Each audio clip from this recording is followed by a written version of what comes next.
ભારત સરકારના વિચરતી વિમુક્ત જાતિના વેલફેરના મેમ્બર ભરતભાઈ પટણી આજે આણંદ શહેરના બોરસદ ચોકડી ખાતે જે દબાણ હટાવ્યું હતું તે જગ્યાની મુલાકાતે આવ્યા અને અહીંના સ્થાનિકો સાથે મુલાકાત કરી, ચર્ચા વિચારણા કરી અને અહીંયાથી જે દબાણ હટાવવામાં આવ્યું હતું તે લોકો જે હવે અહીંયાથી જમીન ઘર વગરના થઈ ગયા છે તે લોકો માટે હવે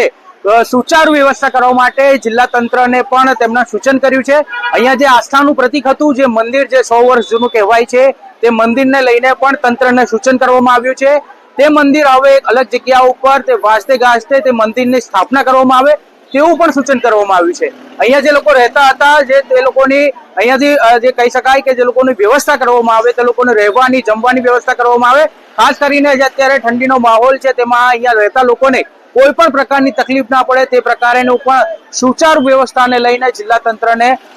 જે સૂચન કરવામાં આવ્યું તેને લઈને હવે અહીંયાથી રહેતા જે લોકો